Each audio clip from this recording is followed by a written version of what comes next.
வணக்கம் நண்பர்களே. இன்றைக்கி நம்ம பார்க்குறது இந்த பாமாயில் மரம், பாமொலின் மரம்னு சொல்லுவாங்க. அந்த பாமாயில் மரம்னு சொல்கிறது, அதை பற்றின வீடியோ தான் இன்றைக்கி இது எப்படி வளர்க்குறாங்க, இதனால் என்னென்ன பயன்கள்லாம் இருக்குது, இது எவ்வளோ மகசூல் தருது அப்படிங்கிற டீட்டெயில் பற்றிலாம் பார்க்கலாம். இந்த பாமொலின் மரம் கவர்மெண்ட்டே இப்போ மானியத்தில் கொடுக்குறாங்க இந்த மரக்கன்றுகள். இது பக்கத்தில் அருகாமையில் உள்ள வேளாண் துறை இருக்குல்ல, கவர்மெண்ட்டு வேளாண் துறை, அக்ரிகல்ச்சர் டிபார்ட்மெண்ட், அங்கே போய் கேட்டாவே அவங்களே இதுக்கான டீட்டெயிலும் சொல்லுவாங்க. இந்த மரக்கன்றுகளும் கொடுப்பாங்க. இது எப்படின்னா, ஒரு ஏக்கருக்கு 54 கன்று கொடுக்குறாங்க. 2 சென்ட்டுக்கு ஒரு கன்றுன்ற மாதிரி கொடுக்குறாங்க இது. சரிங்களா?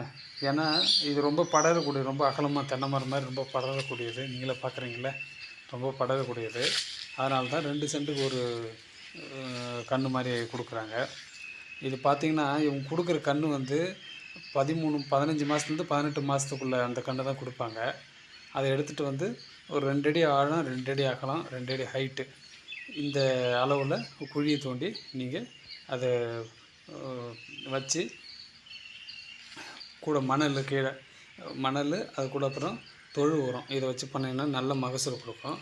அதில் இது எப்படின்னா, மணல் பாங்கான இடத்துல இருக்கணும், வடிகால் வடிகிற இடமா இருக்கணும். அந்த மாதிரி இடத்துல நல்லா ஈல்டு கொடுக்கணும் அது. சரிங்களா? ஏன்னா இதில் எதுன்னா, இந்த கலர் நிலம்லாம் சொல்லுவோம் பாருங்கள், அந்த மாதிரி நிலத்தெல்லாம் இது மகசூல் செஞ்சால் மகசூலை தராது. இதனுடைய பூர்வீகம் ஆப்பிரிக்கா தான். இது சொன்ன மாதிரி பூர்வீகம் ஆப்பிரிக்காங்க. இது 3 வகையாக இருக்குன்னு நினைக்கிறேன். ஒன்று ஆப்பிரிக்கன் எண்ணெய் பனை, அமெரிக்கன் எண்ணெய் பனை, பாம்ரியா எண்ணெய் பனைன்னு ஒரு 3 வகையாக இருக்குங்க. இது எல்லாமே நம்ம ஊர் பனைமரம் இருக்குங்க, அந்த வகையை சார்ந்தது தான். இதில் அந்த கொட்டையிலேருந்து எண்ணெயை தயாரிப்பாங்க.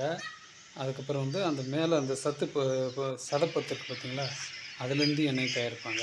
2மே பண்ணுவாங்க. அதேமாதிரி அதிகமாக விளைவிக்கிறது எங்கன்னா, மலேசியாவில் தான் நிறையா விளைவிக்கிறாங்க. இப்போ எல்லாமே நம்ம இதில் இப்போ கொண்டு வந்துட்டாங்க இது. சரிங்களா? இது பார்த்தீங்கன்னா நம்மளுக்கு அது தென்னை மரம் மாதிரியே இருக்கும். உங்களுக்கு பார்த்தா தெரியுதில்ல, தென்னை மரம் இல்லாது அது அந்த பனைமரம் தான் சார்ந்து இருக்குது. அப்புறம் இது 6 வருஷம் கழிச்சு தாங்க இது அறுவடை பண்ண முடியும். அதுக்கப்புறம் உங்களுக்கு அறுவடை ஆரம்பிக்கும். எப்படியும் ஒரு மரத்துக்கு ஒரு 150-200 கிலோ வரும்னு நினைக்கிறேன், ஒரு வருஷத்துக்கு. அப்படின்னு பார்த்தீங்கன்னா, ஒரு ஏக்கருக்கு எப்படியும் ஒரு 5 டன் 16 டன் வரும். எப்படியும் ஒரு 1 லட்சம் 1.5 லட்சம் அந்த ரேஞ்சில் வரும். செலவு போக 80,000-90,000 எடுக்கலாம். இது அந்த மர இடுக்கு இருக்குது பார்த்திங்களா, அந்த சோள இடுக்கு, அந்த இடுக்கில் தான் பூ வைக்கும். பூ வச்ச பிறகு தான் காய் காய்க்கும். காய் வச்சு அந்த பழம் வரும். பழம் வந்த பிறகு அந்த மரத்தை எடுத்துகிட்டு மறுபடியும் அந்த மட்டையெல்லாம் எடுத்து விட்டுணும். அந்த மட்டையெல்லாம் இதில் உரமாகவே போட்டுக்கலாம். இதில் அவ்வளோ பாடு வேறு. இது நல்லாயிருக்கும். ஊடு பயிர் இதில் நடுவில் வச்சுக்கலாம். நல்ல ஊடு பயிர் மரம், அதான் நிறையா மரம், இந்த தேக்கு மரம், செம்மரம், அந்த மாதிரிலாம் வச்சு ஊடு பயிராக போட்டு அதில் சைடு ஒரு மகசூல் எடுத்துக்கலாம். ரெட்டிப்பு மகசூல் இதையும் பண்ணிக்கலாம். இது வெப்பமண்டல காடுகள், குறிப்பாக நம்ம இந்தியாவில் நல்லா விளையுங்க. இது நல்லாயிருக்கும்.